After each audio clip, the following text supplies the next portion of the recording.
Welcome to Sadhguru Institute. Today we will start part 2, chapter 3. Today's our topic is operation on a matrices. कितने type के operation matrices पे होते हैं, like इसको हम कहेंगे एडिशन, सब्ट्रैक्शन ना कह के difference of to matrices, okay, multiplication of to matrices, scalar multiplication of a matrix. ये सारे ऑपरेशन हमें यहाँ पे वन बाय वन देखने हैं कि हम इस पे कैसे परफॉर्म कर पाते हैं. क्लियर है? तो चलो हम आगे बढ़ते हैं. First one, addition operation on a matrices. First है हमारे पास addition and subtraction of a two matrices. देखो, अगर हम एनसीईआरटी में देखें तो एनसीईआरटी में कहीं जगह पे हमें सब्ट्रैक्शन ऐसा वर्ड यूज़ नहीं किया है. इन लोगों ने सब्ट्रैक्शन की जगह पे कौन सा वर्ड यूज़ किया हुआ है? Difference between two matrix. Clear है? तो हमें यहाँ पे ये देखना है, लाइक देखो, पहले अगर मैं एडिशन की बात करूँ, if two matrix A of a i j m cross n, if two matrix A is equal to a i j m cross n. मैं थोड़े पेन डार्क कर लेता हूं यहाँ पे. Two matrix A is equal to a i j m cross n and B is equal to b i j m cross n. ये दो matrix अगर मुझे गिवन है और इन दोनों के बीच में एडिशन करना है तो नेसेसरी कंडीशन कौन सी होगी? दो मैट्रिक्स के बीच में अगर मुझे एडिशन करना है तो नेसेसरी कंडीशन में मुझे देखना है कि दोनों के ऑर्डर यहाँ पे कैसे होने चाहिए बच्चा? सेम होने चाहिए. नेसेसरी कंडीशन सिर्फ एक ही है. अगर दोनों मैट्रिक्स के ऑर्डर सेम हुए तभी मैं उन दोनों का एडिशन कर सकता हूँ या फिर सब्ट्रैक्शन कर सकता हूँ. लेकिन उनका सब्ट्रैक्शन होगा कैसे? तो उसके लिए हम एक एग्जाम्पल देखते हैं यहाँ पे. क्लियर है? चलो एक एग्जांपल यहाँ पे अच्छे से देख लेते हैं जिससे हमें और ज़्यादा क्लियरिटी से पता चल जाए. चलो सपोज मेरे पास A इज इक्वल टू, मैंने यहाँ पे एक मैट्रिसेस लिया है 6 9, जिसमें मुझे यहाँ पे दिख रहा है बेटा 2 रो है, 1 कॉलम है, तो 2 क्रॉस 1 है. एक मैंने मैट्रिसेस लिया है यहाँ पे B, जिसमें लिया है मैंने 7 8, जो भी कौन सा है बेटा? 2 क्रॉस 1 है. यहाँ पे आप देख सकते हो ये दोनों मैट्रिसेस 2 क्रॉस 1 तो दोनों का ऑर्डर कैसा है? सेम है. मैंने जैसे आपको अभी बताया कि दोनों मैट्रिक्स का अगर एडिशन करना हो या फिर सब्ट्रैक्शन करना हो तो उन दोनों का ऑर्डर सेम होना चाहिए. तो ये एडिशन और सब्ट्रैक्शन होगा कैसे? तो यहाँ पे देखो, अगर मुझे A क्रॉस B निकालना है तो उनके कोरस्पॉन्डिंग एलिमेंट दैट मीन्स कि यहाँ पे A में अगर A 1 1 है तो B में उसका एडिशन या फिर सब्ट्रैक्शन भी 1 1 के साथ ही होगा. देखो यहाँ पे देखते हैं तो A की वैल्यू यहाँ पे 6 9 प्लस यहाँ पे B की वैल्यू अवेलेबल है 7 8. तो आपको अगर इसका एडिशन बताओ सिंपल, तो यहाँ पे देखो 6 का कोरस्पॉन्डिंग एलिमेंट, अगर 6 है मेरा A 1 1 तो यहाँ पे B 1 1 ये क्या होगा? इसका कोरस्पॉन्डिंग एलिमेंट 7 होगा. तो 6 + 7 यहाँ पे हो जाएगा मेरा 13. और यहाँ पे देखो 9 + 8 ये है मेरा एलिमेंट A21 और यहाँ पे है ये वाला एलिमेंट मेरा B21. तो ये दोनों भी कोरस्पॉन्डिंग एलिमेंट हुए तो इन दोनों का एडिशन होगा. तो 9 + 8 ये हो जाएगा बेटा 16. और जो रिजल्टेंट मैट्रिसेस होगा, अगर एडिशन और सब्ट्रैक्शन मैं करता हूँ तो जो रिजल्टिंग मैट्रिसेस होगा वो भी मेरा क्या मिलेगा बच्चा? Same order, that mean 2 cross 1 ही मिलेगा. क्लियर है? तो ये मेरा क्या हुआ? यहाँ पे एडिशन हो गया. चलो सेम एज अगर मैं सब्ट्रैक्शन की बात करूँ तो सब्ट्रैक्शन हम कैसे दिखा सकते हैं? सपोज यहाँ पे सेम दो मैट्रिक्स है और A - B मुझे करना है यहाँ पे, तो A - B को और अच्छे से दिखाओ तो A plus minus of B that means minus को मुझे सारे एलिमेंट के साथ मल्टीप्लाई करना है. तो यहाँ पे A की वैल्यू आ जाएगी मेरी एज यूजुअल 6 9 और B की वैल्यू आ जाएगी मेरी -7 -8. अब इन दोनों के बीच में एडिशन कर दो तो 6 - 7 तो -1 हो जाएगा और 9 माइनस है तो यहाँ पे 1 and this is also 2 cross 1. Clear है? चलो तो यहाँ पे मैंने क्या सीखा बच्चा कि भाई सब्ट्रैक्शन और एडिशन हम कैसे करते हैं, ये हमने सिर्फ प्रोसीजर सीखी है। इसकी काफ़ी सारी प्रॉपर्टीज़ है, ये सारी प्रॉपर्टीज़ भी हमें देखनी पड़ेगी। चलो उससे पहले हमने जो यहाँ पे पीपीटी में दिखाया है उसको एक बार रीड कर लेते हैं अच्छे से। चलो, if A is equal to a i j m cross n and B is equal to b i j m cross n are two matrices of a same order then their sum A plus B is a matrix whose each elements is the sum of corresponding element A plus B is equal to Aij plus Bij m cross n। That means उसके सारे corresponding element, देखो आप यहाँ पे Aij plus Bij, that means I की value आप आई और जे की वैल्यू 1 1 लोगे तो A11 प्लस B11 मिलेगा, आई की वैल्यू 1 2 लोगे A12 प्लस B12 मिलेगा, आई की वैल्यू 1 3 लोगे A13 प्लस B13 मिलेगा। तो उनके सारे कोरस्पॉन्डिंग एलिमेंट का क्या होगा यहाँ पे, सम होगा। ओके, देखो यहाँ पे similarly their subtraction A minus B is defined as A minus B is equal to Aij minus Bij m cross n, और जो रिजल्टिंग मैट्रिक्स होगा उसका भी ऑर्डर मेरा सेम ही रहने वाला है यहाँ पे। ओके, तो matrix addition and subtraction can be possible only when matrices are of the same order. दोनों ही मैट्रिसेस का ऑर्डर अगर सेम हो तभी उनका एडिशन या सब्ट्रैक्शन पॉसिबल होगा। क्लियर है? चलो आगे बढ़ते हैं, इसकी प्रॉपर्टी का भी डिस्कशन कर लेते हैं यहाँ पे।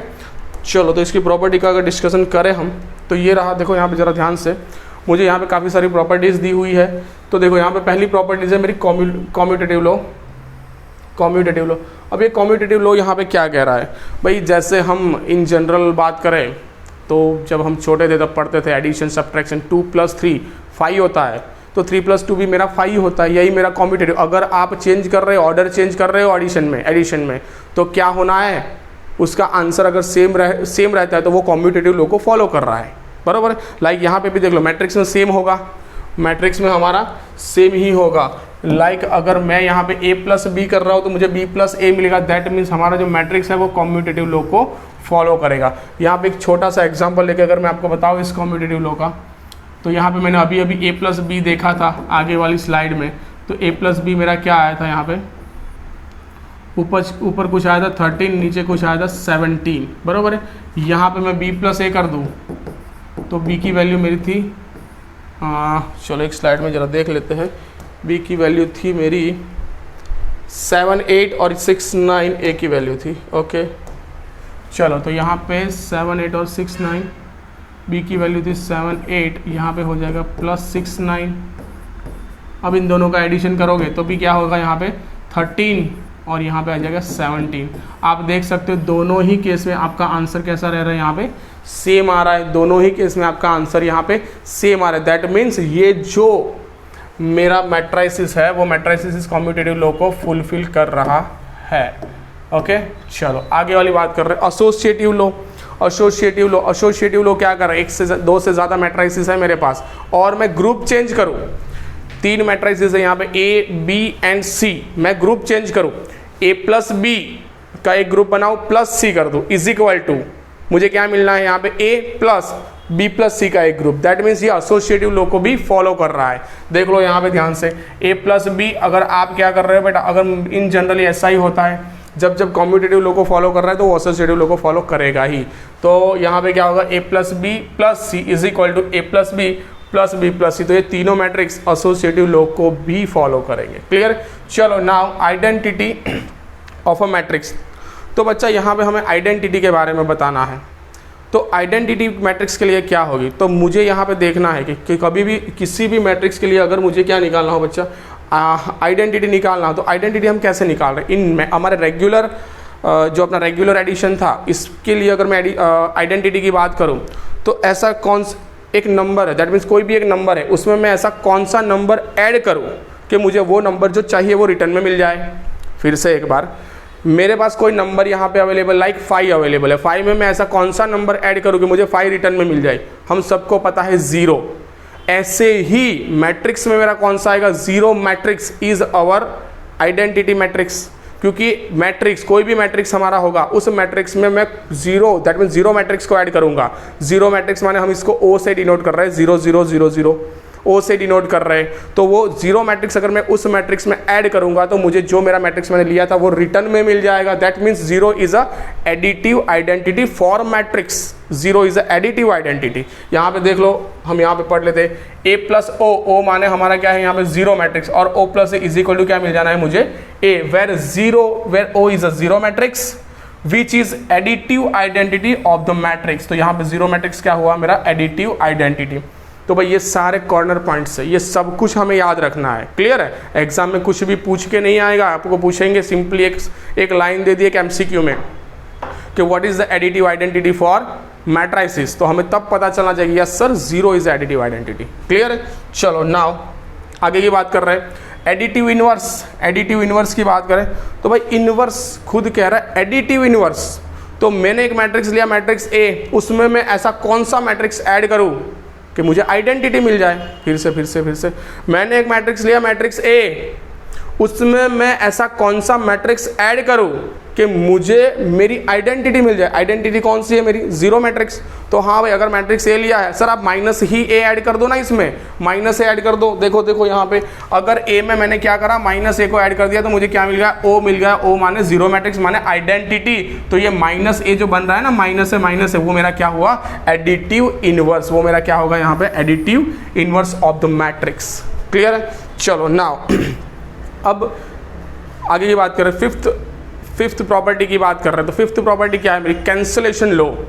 अब ये कैंसलेशन लॉ क्या है भाई? मैट्रिक्स में अगर हमें इन जनरल अगर बात करें तो यहाँ पे मेरे पास कुछ अवेलेबल है 5 + a which is equal to b + 5। तो हमें पता है कि हम ये दोनों 5 सामने सामने हैं तो उनको हम कैंसिल कर सकते हैं। क्लियर है? तो ये मेरा कैंसलेशन लॉ है। यहाँ पे सेम मैट्रिक्स में भी अगर यहाँ पे मुझे कुछ ऐसा दिया हुआ है 6 8 7 8 प्लस मेरे पास यहाँ पे कोई मैट्रिक्स है XY बराबर is equal to XY MN, और सामने यहाँ पे अवेलेबल है ABCD। यहाँ पे लेता हूँ बेटा ABCD प्लस यहाँ पे अवेलेबल है यहाँ पर 6 8 7 8। तो आप देख सकते हो यहाँ पे ये दोनों मैट्रिक्स मेरे कैसे है? सेम है, और इक्वल टू के बाद में दोनों ही पॉजिटिव है। तो यहाँ पे इसको यहाँ पे ले आएंगे तो बेटा क्या हो जाएगा मेरा? ये पूरा मैट्रिक्स माइनस ये मैट्रिक्स हो जाएगा, तो ऑब्वियसली जीरो मैट्रिक्स होगा। जीरो मैट्रिक्स माने जो जीरो है, तो इसको हम डायरेक्ट कैंसिल भी कर सकते हैं। तो ये क्या हुआ? हमारा कैंसलेशन लॉ हुआ। इस कैंसलेशन लॉ को मैं अगर आपको यहाँ पे दिखाऊँ तो यहाँ पे ये मैट्रिक्स मैंने लिए है a + b is equal to a + c। तो यहाँ पे ये a दोनों कैंसिल हो जाएंगे। Same b + a is equal to c + है, तो यहाँ पे भी हम a को कैंसिल कर सकते हैं। तो दोनों के लिए मुझे आंसर क्या मिलेगा? b is equal to c। यही मेरा क्या है भाई? कैंसलेशन लॉ है और कुछ नहीं। क्लियर है? चलो तो ये मेरी क्या हो गई यहाँ पे? Properties of a matrix addition and subtraction. Addition की ही बात करेंगे इन जनरली, बराबर है? चलो आगे की बात करें तो आगे मेरे पास क्या अवेलेबल है? यस देखो यहाँ पे, हाँ भाई scalar multiplication of a matrices. चलो भाई मैट्रिक्स का स्केलर मल्टीप्लिकेशन, भाई कोई भी मैट्रिक्स हो मेरे पास एनीथिंग, उस मैट्रिक्स में अगर हम स्केलर को मल्टीप्लाई करें तो वो जो स्केलर है वो हर एक एलिमेंट के साथ इंडिविजुअली मल्टीप्लाई होगा। कोई भी मैट्रिक्स हो उसमें अगर मैं किसी भी स्केलर से मल्टीप्लाई करूंगा तो वो जो स्केलर है वो हर एक एलिमेंट के साथ इंडिविजुअली मल्टीप्लाई होगा। देखो मैं आपको यहाँ पे एक एग्जांपल के द्वारा दिखाता हूँ। तो यहाँ पे देख सकते हो आप, ये पेन थोड़ी डार्क हो जा रही है। चलो मैंने यहाँ पे ले लिया बच्चा A B C और D। यहाँ पे मैंने एक मैट्रिसेस लिया जो कि 2x2 मैट्रिसेस है। अब मैंने क्या करना है? मैंने एक स्केलर लिया, स्केलर को मैंने नाम यहाँ पे दे दिया है बच्चा, लैम्बडा दे दूँ, के दे दूँ, एक्सेट्रा। चलो मैंने एक लैम्बडा नाम दिया लैम्बडा। तो लैम्बडा ए मुझे क्या मिल जाएगा? मैंने स्केलर लिया है लैम्बडा। तो लैम्बडा ए अगर मुझे निकालना है लैम्बडा, दैट मीन्स ए के साथ लैम्बडा को मल्टीप्लाई करना है। तो ये लैम्बडा इसके हर एक एलिमेंट के साथ मल्टीप्लाई होगा। पहले अगर मैं दिखाऊँ तो लैम्बडा इसके मल्टीपल में ऐसे आएगा A B C and D। तो ये लैम्बडा हर एक एलिमेंट के साथ, that means lambda A lambda B lambda C and lambda D से हम इसको डिफाइन कर सकते हैं। क्लियर है? तो मैंने आपको बताया कोई भी स्केलर हो, एनीथिंग, कोई भी स्केलर हो, स्केलर को जब भी हम किसी भी मैट्रिक्स, किसी भी ऑर्डर के मैट्रिक्स के साथ मल्टीप्लाई करें तो वो जो स्केलर है वो हर एक एलिमेंट के साथ मल्टीप्लाई होगा। कोई भी ऑर्डर हो वो ऑर्डर पे डिपेंडेंट नहीं है। ओके, चलो फिर से एक बार यहाँ पे हम देख लेते हैं जो भी हमने बनाया हुआ है, यहाँ पे इसकी प्रॉपर्टीज़ के बारे में भी डिस्कशन कर लेते हैं। चलो, let A is a i j m cross n be a matrix and k be the number, k कोई स्केलर नंबर है, कोई स्केलर है हमारा, then the matrix which is obtained by the multiplying every element of A by K is called scalar multiplication। उसी को हम क्या कहेंगे यहाँ पे, scalar multiplication, and A by K and it is denoted as a KA। जैसे हमने यहाँ पे K लैम्बडा किया है, ये कैसे डिनोट करेगा, KA से। ओके, तो चलो, if A is equal to AIJ M cross N then KA is equal to AK is equal to KIJ M cross N। आप देख सकते हैं यहाँ पे KA is equal to AK लिखा है, तो आप K को आगे से मल्टीप्लाई करो या पीछे से मल्टीप्लाई करो, वो कुछ भी मैटर नहीं कर रहा है यहाँ पे। चलो, अब इसकी प्रॉपर्टी के बारे में थोड़ा सा डिस्कशन कर रहे थे कि भाई इसकी प्रॉपर्टीज़ क्या है। तो भाई स्केलर है, मैंने अभी देखा कि KA लिखो या AK लिखो, बोथ आर सेम। तो सेम यहाँ पे देखो आप, मैंने यहाँ पे ए बी मेरे पास दो डिफरेंट मैट्रिसेस है एंड लैम्बडा एंड म्यू मेरे पास क्या है, लैम्बडा एंड म्यू दो मेरे पास यहाँ पे स्केलर है। तो आपको ये प्रॉपर्टी दिख रही होगी कि भाई यहाँ पे ए प्लस बी दो मैट्रिसेस है जिसमें लैम्बडा को मल्टीप्लाई करना है। तो सिंपल है, लैम्बडा दोनों के साथ ही मल्टीप्लाई होगा, एज रेगुलर हम इक्वेशंस में सॉल्व कर रहे हैं ऐसे। तो ये लैम्बडा ए प्लस लैम्बडा बी आंसर देगा। क्लियर है, सेम। अब देखो यहाँ पे, अगर दो मेरे पास यहाँ पे कोई एक मैट्रिक्स है और ये दो स्केलर अंदर बैठे हुए हैं, तो फिर ये मैट्रिक्स भी दोनों के साथ मल्टीप्लाई होगा। दैट मीन्स लैम्बडा ए होगा प्लस म्यू ए होगा। तो यहाँ से हम ये दोनों प्रॉपर्टी समझ सकते हैं अच्छे से। क्लियर है। और देखो आगे मुझे कौन सी प्रॉपर्टी दी है, हाँ देखो, अगर दो लैम्बडा है दैट मीन्स ये एक लैम्बडा है, म्यू है और एक मैट्रिक्स है, दैट मीन्स ये लैम्बडा और म्यू ए के साथ मल्टीपल है। इसको मैं ऐसे भी डिफाइन कर सकता हूँ, लैम्बडा म्यू इंटू ए, इसको ऐसे भी डिफाइन कर सकता हूँ, लैम्बडा ए इंटू म्यू। आप उनको ऑर्डर भी चेंज कर सकते हो, आगे पीछे भी कर सकते हो। क्लियर है। तो क्योंकि ये स्केलर है सो हम इसको ऐसे मल्टीप्लाई कर सकते हो। तो ये प्रॉपर्टी नंबर 3 हो गई मेरी। चलो प्रॉपर्टी नंबर 4 क्या कह रहा है, अगर माइनस ए के साथ या फिर माइनस लैम्बडा मल्टीप्लाई करना हो तो भी सेम रहेगा, कोई दिक्कत वाली बात है नहीं। यहाँ पे लैम्बडा और म्यू नहीं होंगे, उसकी जगह पे कोई ना कोई नंबर्स होंगे, हमारे बिलोंग्स टू आर वाले कोई ना कोई नंबर होंगे। क्लियर है। चलो तो हम ऐसे इस मैट्रिक्स को डील करेंगे, बराबर है। All the laws of ordinary algebra holds for the addition or subtraction of a matrix and their multiplication by a scalar। यहाँ पे ये जो लॉज दिए सारे एडिशन, सब्ट्रैक्शन और मल्टीप्लिकेशन ऑफ स्केलर के लिए होल्ड, दैट मीन्स ट्रू है। चलो आगे बढ़ते हैं। आगे क्या है मेरे पास, अब is most important topic of the day, multiplication of to matrices. कैसे हम मल्टीप्लाई करेंगे भाई दोनों मैट्रिसेस का। तो मल्टीप्लाई करने से पहले मुझे ये पता होना चाहिए कि मल्टीप्लिकेशन होगा कि नहीं होगा, बराबर है। तो वो मैं कैसे निकालूंगा, तो इसके लिए हमें पता होना चाहिए कि अगर ए और बी दो मैट्रिसेस मेरे पास है, इन दोनों के बीच में ए और B, that means a matrices है मेरे पास, ए मैट्रिसेस यहाँ पे अगर मैं ले लूँ, ए मैट्रिसेस है मेरे पास यहाँ पे एम क्रॉस एन टाइप, और बी मैट्रिसेस है मेरे पास, मल्टीप्लिकेशन में है, बी मैट्रिसेस है मेरे पास एन क्रॉस पी टाइप।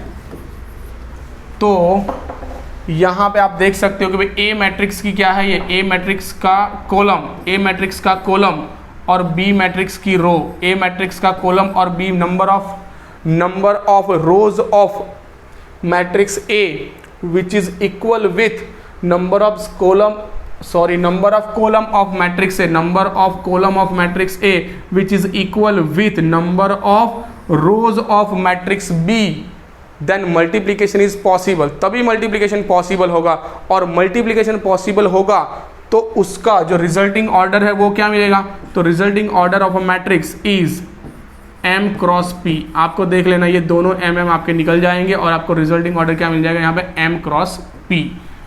फिर से एक बार, सर आपने जो बताया ना कुछ पता ही नहीं चला। चलो हम इसके 4-5 अच्छे एग्जांपल्स करते हैं, उसके बाद में रिटर्न यहाँ पे हम एक बार रीड करने आ जाएंगे, पढ़ने आ जाएंगे क्या कह रहा है ये लोग। चलो एक बार यहीं पे देख लेते हैं। चलो तो यहाँ पे मैं एक एग्जाम्पल ले लूँ, तो एग्जाम्पल है यहाँ पे मैंने एक मैट्रिक्स लिया 1 3, जो कि यहाँ पे 2 रो है, 1 कॉलम है, और इसका मल्टीप्लिकेशन मुझे करना है यहाँ पे ए बी नहीं, नंबर ही ले लेते बेटा, 2 6 3 1, जो कि बच्चा यहाँ पे है 2 क्रॉस 2। तो आप देख सकते हो यहाँ पे मैंने क्या बताया आपको, जो प्री मल्टीप्लायर है, प्री मल्टीप्लायर, इसको हम प्री मल्टीप्लायर भी कहेंगे, क्योंकि पहले वाले हर बार हम अगर किसी मैट्रिक्स को हमने ए और बी नाम नहीं दिया है तो इसको हम प्री मल्टीप्लायर, पोस्ट मल्टीप्लायर भी बोल सकते हैं, बराबर। ये है मेरा पोस्ट मल्टीप्लायर,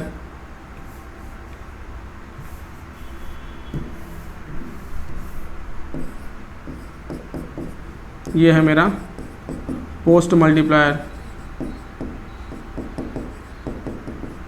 तो देखो यहाँ पे ये प्री मल्टीप्लायर, दैट मीन्स हमारा ए, हमने यहाँ पे ए और बी के बीच में निकाल रहे हैं, तो हमारा ए है, ए का क्या होना चाहिए, ए के कॉलम कितने हैं भाई, ए में 1 कॉलम है, और बी की रो दोनों इक्वल होनी चाहिए, बी की रो दोनों इक्वल होनी चाहिए। सर यहाँ पे 1 = 2 तो कभी नहीं सुना हमने, हाँ भाई, तो इनका मल्टीप्लिकेशन पॉसिबल नहीं है, तो यहाँ पे लिख देना बेटा मल्टीप्लिकेशन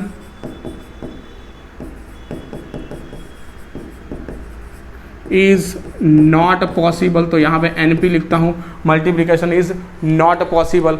और यहाँ पे ज़रा ध्यान से देखिए, दूसरा एक एग्जांपल लेता हूँ, यहाँ पे मेरे पास अवेलेबल है बेटा ABCDEF,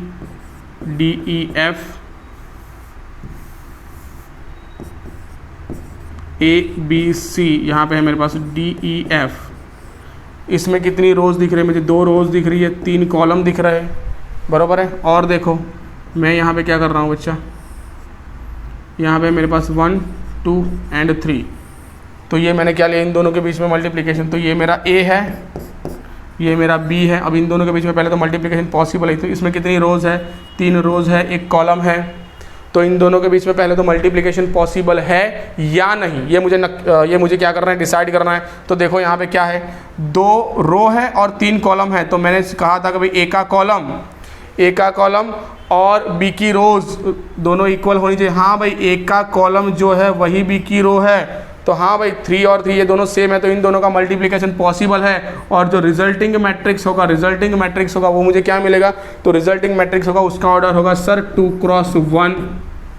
जो रिजल्टिंग मैट्रिक्स होगा उसका ऑर्डर क्या होगा यहाँ पे 2 क्रॉस 1। तो ऐसे में निकाल सकता हूँ भाई, कितने भी मुझे क्या ना दिए हो, कितने भी मुझे ऑर्डर दिए हो, तो मैं इसको ऐसे डिसाइड कर सकता हूँ। लाइक इसको मैं और अच्छे से यहाँ पे दिखा दूँ, तो कोई एक मैट्रिक्स, दैट मीन्स कोई एक मैट्रिक्स A है मेरे पास, A है यहाँ पे m क्रॉस n, और उसका मल्टीप्लिकेशन मुझे करना है matrix B n cross P के साथ, तो उसका जो रिजल्टिंग मैट्रिक्स है वो मुझे मिल जाएगा m cross P is a answer. अब ये कैसे इनका मल्टीप्लिकेशन, अभी तो हमने सीखा है कि मल्टीप्लिकेशन होगा कि नहीं होगा। अगर मल्टीप्लिकेशन होगा तो जो रिजल्टिंग मैट्रिक्स होगा उसका ऑर्डर क्या मिलेगा, हमने यहाँ तक अभी इतना ही क्लियर किया है। अभी हमें पूरा मल्टीप्लिकेशन देखना है कि भाई मल्टीप्लिकेशन कैसे हो रहा है, क्लियर है।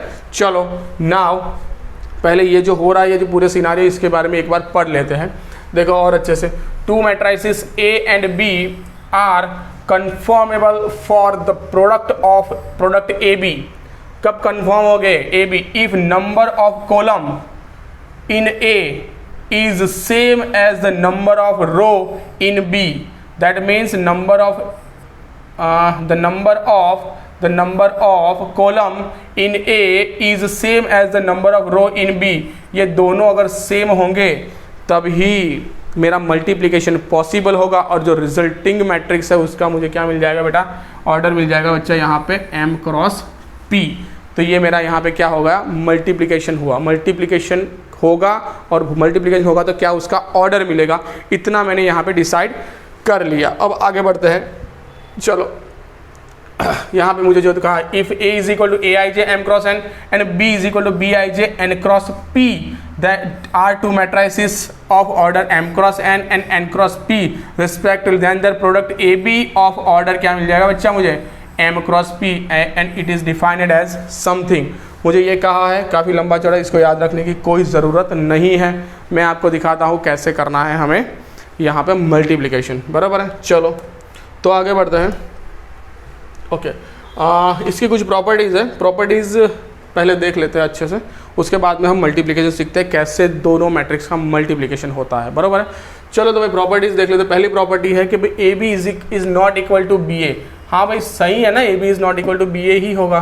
देखो अभी अभी हमने कुछ ऐसा देखा कि यहाँ पे ए बी सी एक मैट्रिक्स था, डी ई एफ था, और इसका मैंने मल्टीप्लिकेशन यहाँ पे किया था 1 2 3 के साथ। जो रिजल्टिंग मैट्रिक्स था वो मुझे क्या मिल रहा था, यहाँ पे रिजल्टिंग मैट्रिक्स था, इसमें क्या था बच्चा, इसमें था मेरा 2x3 और यहाँ पे था मेरा 3x1। तो ये जो मैट्रिक्स था वो मिल रहा था मुझे 2x1, ये 3 3 मुझे यहाँ पे निकाल देना। 2x1 मुझे क्या मिल जाएगा, इसका रिजल्टिंग मैट्रिक्स मिल रहा है। अब देखो ये मेरा ए था और ये मेरा यहाँ पे बी था। चलो मैं यहाँ पे बी इंटू ए करता हूँ, तो देखो मुझे क्या मिल जाएगा, 1 2 3 का मल्टीप्लिकेशन यहाँ पे मैं कर रहा हूँ, A B C D E F. तो देखो तो यहाँ पे ये क्या मिल रहा है मुझे, ये है मेरे पास यहाँ पे 3x1 और ये है मेरे पास 2x3। सर जो वो यहाँ पे 1 है और यहाँ पे 2 है, दैट मीन्स ए का कॉलम और बी की रो दोनों सेम नहीं है। ए की कॉलम और बी की रो सेम नहीं है, दैट्स वाई इन दोनों का तो मल्टीप्लिकेशन ही पॉसिबल नहीं है। यहाँ पे तो आपने मल्टीप्लाई करके आंसर लाए थे, लेकिन यहाँ पे तो मल्टीप्लिकेशन ही पॉसिबल नहीं है। तो पहला जो मेरा रूल है A B is not equal to B A, ये प्रॉपर्टी को क्या कर रहा है बेटा, फुलफिल कर रहा है। So generally it is not a commutative but it is associative law. चलो भाई ये एसोसिएटिव है, यहाँ पे हमें नंबर चेंज नहीं करना है। अगर हम ग्रुप चेंज कर रहे हैं तो ये हमें एसोसिएटिव मिलेगा बेटा, A B C is equal to A B और सी। यहाँ पे ए बी और सी का है, कोई इसको ऐसा मत लेना कि A C B is equal to यहाँ पे मुझे मिल जाए भाई बी ए और सी, ऐसा कुछ नहीं मिल सकता, बरोबर है, क्योंकि यहाँ पे ये दोनों उल्टा नहीं हो सकते, बरोबर है। हमें क्या मिल जाएगा यहाँ पे, A B C is equal to A B और सी। अगर मैं एक लाइन में उससे रखूँ ए बी सी, यहाँ पे देखो A B C that means A B C line में ही है, तो ये कैसा होगा मेरा भाई, इनका multiplication, that means it is ये एसोसिएटिव लॉ को फुलफिल करेगा। क्लियर है। चलो तो ये एसोसिएटिव लॉ को क्या करेगा बच्चे, यहाँ पे फुलफिल करेगा। ये मेरा हो गया सेकंड प्रॉपर्टीज। चलो आइडेंटिटी, तो भाई हमने आइडेंटिटी मैट्रिक्स भी पढ़ा है, और आइडेंटिटी मल्टीप्लिकेशन के लिए इन जनरल आइडेंटिटी क्या होती है मल्टीप्लिकेशन के लिए, 1। अगर कोई मैंने 5 लिया, 5 नंबर लिया, इसको मैंने मल्टीप्लाई बाई 1 कर दिया तो मुझे 5 रिटर्न मिल जाएगा। तो यहाँ पे सेम 1 हमारे मल्टीप्लिकेशन के लिए है, बिलोंग्स टू आर के मल्टीप्लिकेशन के लिए। यहाँ पे मैट्रिक्स में मल्टीप्लिकेशन के लिए भी मुझे 1 दिया है, उसका नाम है आइडेंटिटी मैट्रिक्स, यूनिट मैट्रिक्स, जो हमने पढ़ा है लास्ट लेक्चर में, बराबर है। तो ये आइडेंटिटी मैट्रिक्स मेरा क्या होगा, मल्टीप्लिकेटिव आइडेंटिटी होगा। ओके, तो इसको हम कहेंगे मल्टीप्लिकेटिव आइडेंटिटी। आइडेंटिटी मैट्रिक्स को किसी भी मैट्रिक्स के साथ हम अगर मल्टीप्लाई करेंगे तो हमें वो मैट्रिक्स रिटर्न मिल जाएगा। देखो हमें यहाँ पे कहा है कि A I is equal to A is equal to I A, I है मेरा आइडेंटिटी मैट्रिक्स। क्लियर है, and it is our identity matrix for a matrix multiplication. Clear है, तो ये आई हो गया मेरा। और देखो डिस्ट्रीब्यूटिव लो, हाँ भाई डिस्ट्रीब्यूटिव लो फुलफिल कर रहा है, दैट मीन्स कोई ए बी सी 3 मैट्रिक्स है मेरे पास, यहाँ पे ए बी सी 3 मैट्रिक्स, तो ए और बी प्लस सी है, तो मैं यहाँ पे ए को मल्टीप्लाई करूँ तो मुझे यहाँ पे ए बी प्लस ए सी ऐसा कुछ मिल जाएगा। तो ये डिस्ट्रीब्यूटिव लो को भी फुलफिल कर रहा है। क्लियर है, चलो आगे बात करें। हाँ भाई A B is equal to A C, तो यहाँ पे cancellation law is not applicable. यहाँ पे कहा है मेरे cancellation law is not applicable. Okay, क्योंकि यहाँ पे मुझे पता है कि A B is equal to मुझे यहाँ पे दिया है बेटा ए सी, ऐसा कुछ दिया है। तो ए बी और ए सी क्या दोनों सेम ही हो जाए, ये तो सेम है। यहाँ पे ए को कट कर सकते हैं और बी इज इक्वल टू सी लिख दो, ये पॉसिबल नहीं होगा बच्चा। क्लियर है, इट इज़ नॉट पॉसिबल। यहाँ पे हम B is equal to C नहीं लिख सकते, क्योंकि हमें पता है कि भाई A B is equal to B A ही सेम नहीं हो रहा है। तो यहाँ पे सी तो कोई और भी मैट्रिक्स हो सकता है, तो उसका मल्टीप्लिकेशन कुछ नया ही आ सकता है। तो भाई ये दोनों अगर यहाँ पे सेम है तो ए और ए को आप कट करके B is equal to C नहीं लिख सकते। तो यहाँ पे मैट्रिक्स मल्टीप्लिकेशन वो कैंसलेशन लो को फुलफिल नहीं करेगा। क्लियर है, okay, cancellation law is not applicable. और देखो अगर A B is equal to मेरा क्या है, यहाँ पे A B is equal to है मेरा O means A B is equal to मेरा ओ है, ओ मीन्स जीरो मैट्रिक्स। अगर A B is equal to मेरा जीरो मैट्रिक्स है, इसका मीनिंग ये होगा या तो ए जीरो मैट्रिक्स होगा या फिर बी जीरो मैट्रिक्स होगा। ऐसा इसका मीनिंग नहीं हो सकता। देख लो यहाँ पे ये हमारा रेगुलर रूल है, तो A is equal to zero और B is equal to zero. यहाँ पे देख लो भाई, and again product of two non zero matrix में बी जीरो मैट्रिक्स। भाई प्रोडक्ट ऑफ यहाँ पे पॉसिबिलिटी ये भी है कि ए भी 0 हो, बी भी 0 हो, या फिर ए बी 0 ना भी हो, फिर भी उन दोनों का क्या हो जाएगा भाई, मल्टीप्लिकेशन 0 मैट्रिक्स हमारा आ सकता है। वो हम जैसे ही सम करेंगे हमारी एक्सरसाइज में, वैसे हम धीरे धीरे इसको हम सीखते जाएंगे। ओके, चलो पहले हम इस चैप्टर की सारी थ्योरीज को कंप्लीट कर लेंगे, बाद में 1 बाय 1 एक्सरसाइज 3.1, 3.2, 3.3 ऐसे करते करते सारी एक्सरसाइज के भी वीडियोस 1 बाय 1 आपको मिलते जाएंगे। क्लियर है? तो ये हमारा क्या हुआ भाई, properties of matrix multiplication, matrix multiplication की ये प्रॉपर्टीज हुई। अब हम बेस में जाते हैं, मैट्रिक्स का मल्टीप्लिकेशन सीखते हैं कि भाई मैट्रिक्स का मल्टीप्लिकेशन कैसे होता है।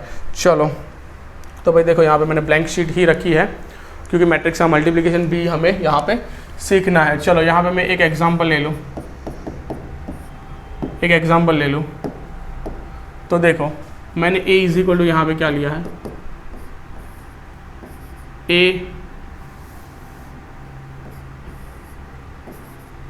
a11 b11 c11, अरे a11, चलो यहाँ पे ए बी सी डी ही ले लेता हूँ, ए बी सी डी मैंने यहाँ पे ले लिया, और b इज इक्वल टू मैं यहाँ पे ले रहा हूँ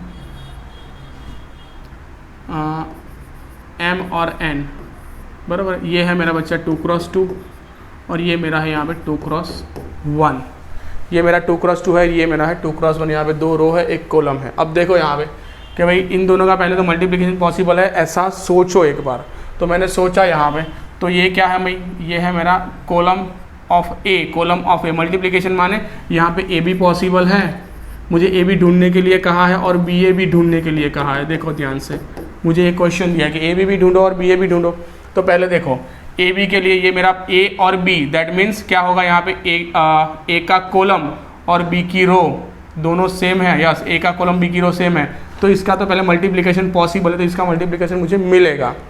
और देखो यहाँ पे ध्यान से, यहाँ पे आप देखो बी ए अगर लिखते हो, अगर आपने क्या लिख दिया यहाँ पे बी ए लिखा, यहाँ पे साइड पे कर रहा हूँ, अगर मैंने यहाँ पे बी ए लिखा तो बी ए की वैल्यू क्या हो जाएगी, बी की वैल्यू है यहाँ पे एम एन और सी की वैल्यू है यहाँ पे ए बी सी और डी। तो चलो इसका मल्टीप्लिकेशन पॉसिबल होगा, ये है मेरा 2x1 और ये है मेरी 2x2।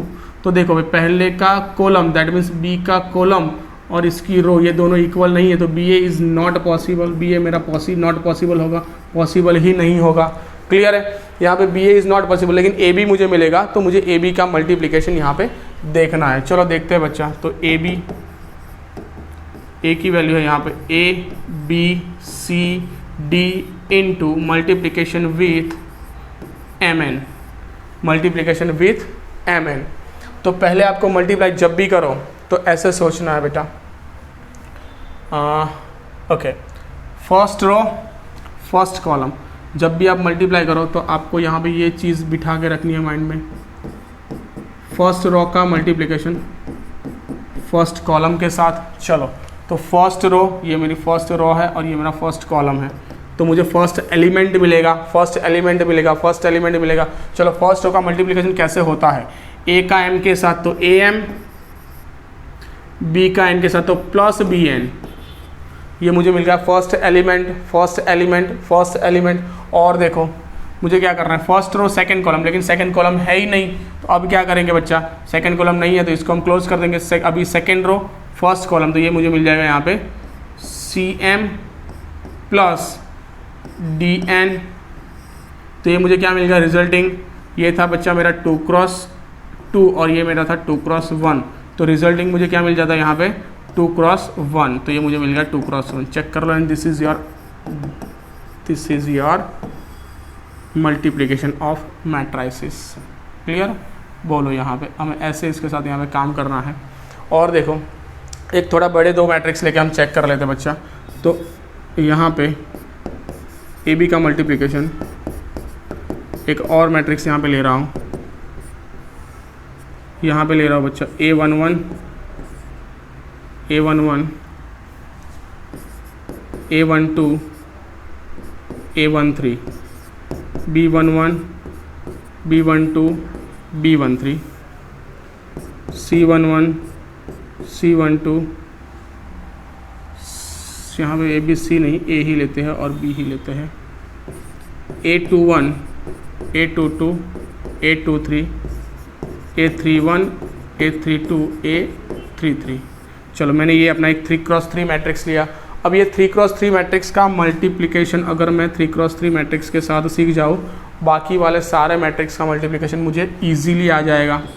इसका B11 B12 B13 B21 B22 B23 B31 B32 B33 के साथ मल्टीप्लिकेशन देखते हैं। ये भी भाई 3x3 है, ये भी मेरा क्या है 3x3। तो आप देख सकते हो यहाँ पे दोनों ही 3x3 मैट्रिक्स है। तो 3 और 3, पहले का कॉलम और दूसरे की रो सेम है, तो रिजल्टिंग मैट्रिक्स मुझे क्या मिल जाना है 3x3 ही मिलेगा। चलो तो इन दोनों का मल्टीप्लिकेशन यहाँ पे कर रहा हूँ मैं। तो देखो ज़रा ध्यान से, फर्स्ट रो फर्स्ट कॉलम पहले आपका आएगा यहाँ पे फर्स्ट रो फर्स्ट कॉलम। तो देखो यहाँ पे फर्स्ट रो तो A11 का मल्टीप्लिकेशन B11 के साथ प्लस A12 का मल्टीप्लिकेशन B12 के साथ B21 के साथ। First row first column first row first column, ये रहा भाई मेरा first column. First row first column, तो ये रही मेरी फर्स्ट रो, उसका मल्टीप्लिकेशन फर्स्ट कॉलम के साथ A11 इंटू B11 A12, तो B के रहा क्या आएगा मेरा 21 प्लस A13 और B आएगा मेरा B31। तो ये मुझे क्या देगा बेटा फर्स्ट एलिमेंट देगा। चलो अब क्या हुआ मेरा फर्स्ट रो फर्स्ट कॉलम, अब फर्स्ट रो सेकेंड कॉलम।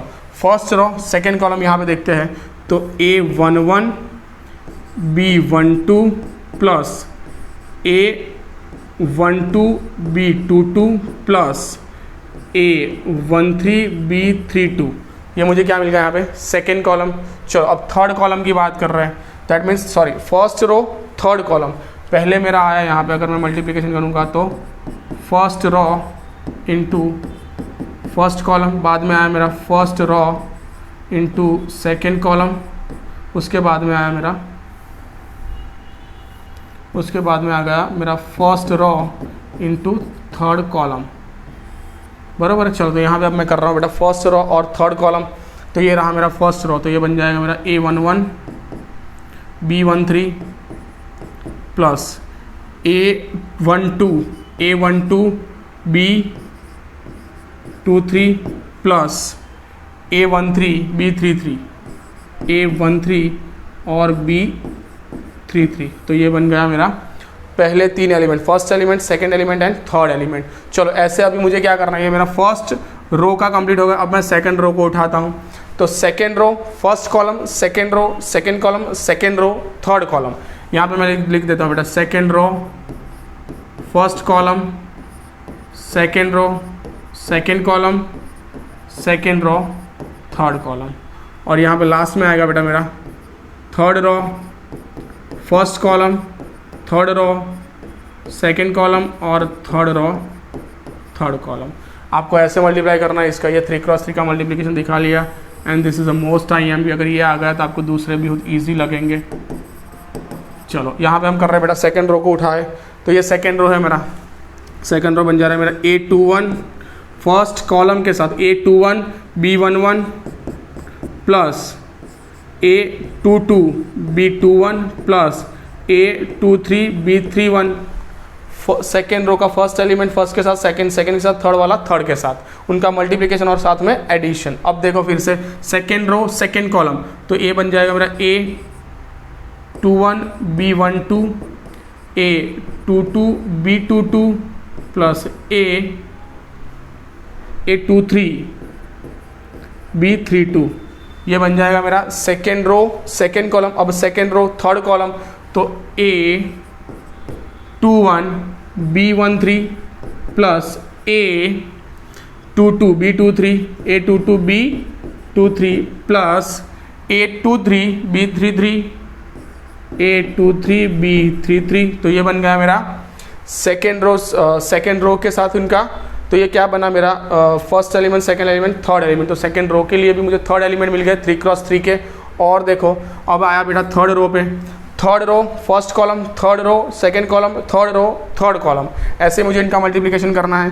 तो A31 का मल्टीप्लिकेशन A11 के साथ प्लस A3 2 का मल्टीप्लिकेशन B2 1 के साथ प्लस A3 3 का मल्टीप्लिकेशन B3 1 के साथ, सेम एज यहाँ पे अगर मल्टीप्लाई करूँ तो A3 1 का मल्टीप्लिकेशन B1 2 के साथ प्लस A3 2 का मल्टीप्लिकेशन B2 2 के साथ प्लस A3 3 का मल्टीप्लिकेशन B3 2 के साथ। सेम यहाँ पे अगर मल्टीप्लाई करें तो A3 1 का मल्टीप्लिकेशन B1 3 के साथ, A3 2 का मल्टीप्लिकेशन B2 3 के साथ प्लस A3 3 का मल्टीप्लिकेशन B3 3 के साथ। एंड दिस इज़ आवर, यहाँ पे अब हमारा पूरा देखो ये जो पूरा बन रहा है ना, ये मेरा बन जाएगा 3x3 मैट्रिसेस। एंड ये मल्टीप्लिकेशन हमने ओवर किया है यहाँ पे।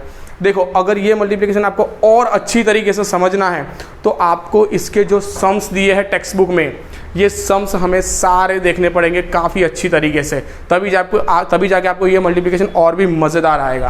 क्लियर है? चलो और एक दो और एग्जांपल यहाँ पे हम लेते हैं जिससे हमें और अच्छी तरीके से पता चल जाएगा। चलो मैंने यहाँ पे A एग्जांपल ही ले लेते हैं। यहाँ पे A इज इक्वल टू मैंने यहाँ पे ले लिया A और B का multiplication, A is equal to मैंने यहाँ पे लिया 5 6 7 और B इज इक्वल टू मैंने लिया यहाँ पे 7, B इज इक्वल टू लिया मैंने 1 2 1। तो आप देख सकते हो यहाँ पे कितनी है भाई, 3x1 है और यहाँ पे क्या है बच्चा 1x3 है। तो चलो इनका क्या मल्टीप्लिकेशन पॉसिबल है? यस सर, इनका मल्टीप्लिकेशन पॉसिबल है क्योंकि फर्स्ट की कॉलम और दूसरे का रो यहाँ पे सेम है। तो इनका मल्टीप्लिकेशन आंसर क्या आएगा बच्चा? 3x3 आंसर आएगा। तो चलो देखते हैं ये 3x3 आंसर आ रहा है नहीं आ रहा है। देखो यहाँ पे फर्स्ट रो में सिर्फ 5 है और फर्स्ट कॉलम में कितना है? यहाँ पे 1 ही है। तो फर्स्ट रो फर्स्ट कॉलम तो 5 × 1, फर्स्ट रो सेकंड कॉलम तो 5 × 2, फर्स्ट रो थर्ड कॉलम तो 5 × 1। अब देखते हैं बेटा second row first column, second row first column तो यहाँ पे 6 × 1, सेकेंड रो सेकेंड कॉलम तो 6 × 2 और सेकेंड रो सेकेंड कॉलम तो 6 × 1। थर्ड रो फर्स्ट कॉलम तो 7 × 1, थर्ड रो सेकेंड कॉलम तो 7 × 2 और 7 × 1। तो ये मुझे मिल जाएगा यहाँ पे 3x3 and this is your answer. Check कर सकते हो आप इनका मल्टीप्लिकेशन और अच्छे से लिख लो। तो 5 10 5 6 12 6 और 7 14 7, ये बन गया भाई 3x3 हमारा मैट्रिक्स। इन दोनों का मल्टीप्लिकेशन आ गया। क्लियर है? तो आप ऐसे इनको मल्टीप्लाई कर सकते हैं। और देखो अगर मैं इसके लिए BA निकालना चाहूँ BA तो BA क्या मिल जाएगा? यहाँ पे आप देख सकते हो मेरे पास 1 है 2 है 1 है, उनका मल्टीप्लिकेशन है यहाँ पे 5 6 और 7 के साथ। तो देखिए ज़रा ध्यान से, ये मुझे क्या दिया हुआ है? 1x3 है, ये मुझे क्या दिया हुआ है? 3x1 दिया है। तो देखिए यहाँ पे 3 दैट मीन्स फर्स्ट का कॉलम और दूसरे की रो यहाँ पे इक्वल है, तो इन दोनों का मल्टीप्लिकेशन होगा। आंसर क्या आएगा? माइंड में रखना है, आंसर 1x1 आएगा भाई। हाँ 1x1 आंसर आएगा। तो देख लो कितनी रो है यहाँ पे, सिर्फ एक ही रो है, कितना कॉलम है? एक ही कॉलम है, तो मल्टीप्लाई करता हूँ फर्स्ट रो फर्स्ट कॉलम ही आएगा। तो 1 × 5 प्लस 2 × 6 प्लस 1 × 7। तो ये मिल गया बेटा 1x1। इसको और अच्छे से लिखो तो 5 + 12 + 7 1x1 तो कितना हो जाएगा? 19 और 24। तो आप इस 24 को ब्रैकेट ऐसे भी दिखा सकते हो 1x1 और आपको ये रियल वैल्यू मिल गई, तो आप इसको 24 से भी निकाल सकते हो। क्लियर है? तो ये पे आ गया आपका आंसर। आपको ऐसे इसके साथ डील करना है, बराबर है? तो ये मल्टीप्लिकेशन के हमने 2 3 4 सम देखे, एक आध दो हमने रेगुलर वैल्यूज़ देखी, बराबर है? तो ये हमारा क्या हुआ? स्केलर मल्टीप्लिकेशन यहाँ तक हमारा कंप्लीट हो गया है। मल्टीप्लिकेशन ऑफ 2 मैट्रिसेस हमारे यहाँ तक कंप्लीट हो गया है। लेकिन इसके ज़्यादा सम्स आपको प्रैक्टिस करने पड़ेंगे और वो कहाँ पे मिलेंगे? हमें एक्सरसाइज में मिलेंगे। तो भाई जैसे ही मैं एक्सरसाइज का वीडियो अपलोड कर रहा हूँ आपको ये वो कम्प्लीटली देख लेना है। क्लियर है? ओके चलो नाउ आगे बढ़ते हैं। आगे एक छोटा सा एक टॉपिक है, वो भी हम जरा क्लियर कर लेते हैं। चलो एक छोटा सा टॉपिक है, ये जो क्या कह रहा है यहाँ पे, तो कि positive integral powers of a matrix. भाई positive integral power of a matrix, यहाँ पे अगर हम देखें तो पॉजिटिव इंटीग्रल पावर्स में मुझे क्या कहा है? फिर से एक बार, अगर A² हो किसी भी मैट्रिक्स में, अगर A² है तो मैं A × A दिखा सकता हूँ। A³ है तो इसको मैं A × A that means A² और A भी दिखा सकता हूँ। क्लियर?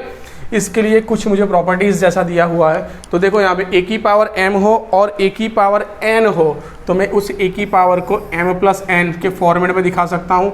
A⁻m⁻n हो लाइक दिस, ऐसा हो A⁻m होल की पावर n हो तो मैं इसको a की पावर n होल की पावर m या फिर a की पावर mn के mn तरीके से भी दिखा सकता हूँ। क्लियर है? तो ये भी एक फुलफिल कर रहा है। अब i है i, अब i की जितनी भी पावर निकालो आपको i ही मिलेगा। अगर i है मेरा i that means identity element identity matrix, अगर i की 100 भी पावर है तो भी ये i ही कहलाएगा।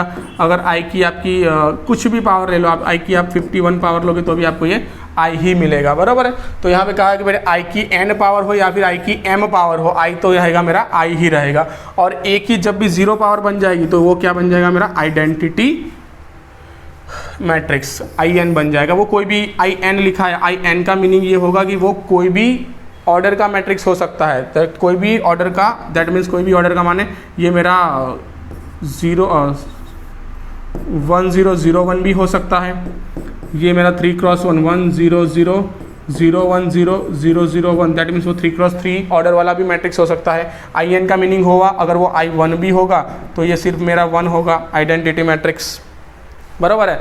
तो आइडेंटिटी मैट्रिक्स मेरा यहाँ पे a की पावर अगर 0, a की पावर क्या है 0 है तो वो क्या बन जाएगा मेरा आइडेंटिटी मैट्रिक्स बन जाएगा। और आइडेंटिटी मैट्रिक्स हमारा कौन सा है भाई, जिसकी वैल्यू हमारी 1 आ रही है और जिसको हम ऐसे दिखाते हैं, ये 2x2 के फॉर्मेट या 3x3 के फॉर्मेट में है, 1x1 के फॉर्मेट में यहाँ है। आप उसको 3x3 तक ही हमें इन जनरली जाना है, लेकिन 4x4 5x5 अगर कुछ भी दिया हो तो हम इसको दिखा सकते हैं ईजिली। क्लियर है? तो यहाँ तक हमने क्या क्या कंप्लीट किया आज में। ऑपरेशन ऑफ मैट्रिक्स में हमने एडिशन सब्ट्रैक्शन देख लिया, स्केलर मल्टीप्लिकेशन देखा, मल्टीप्लिकेशन ऑफ 2 मैट्रिक्स देखा और लास्ट में हमने इंटीग्रल पावर देखा। क्लियर है? तो हमें ये परफेक्टली ध्यान में रखना है। अगर इस लेक्चर की आपको पीडीएफ फॉर्मेट चाहिए तो आपको नीचे टेलीग्राम लिंक दी हुई है, उसमें आप हमारे साथ जुड़ जाइए, आपको ये सारे लेक्चर्स के पीडीएफ फॉर्मेट मिल जाएंगे। क्लियर है? चलो, तो today we keep here, good day, good bye.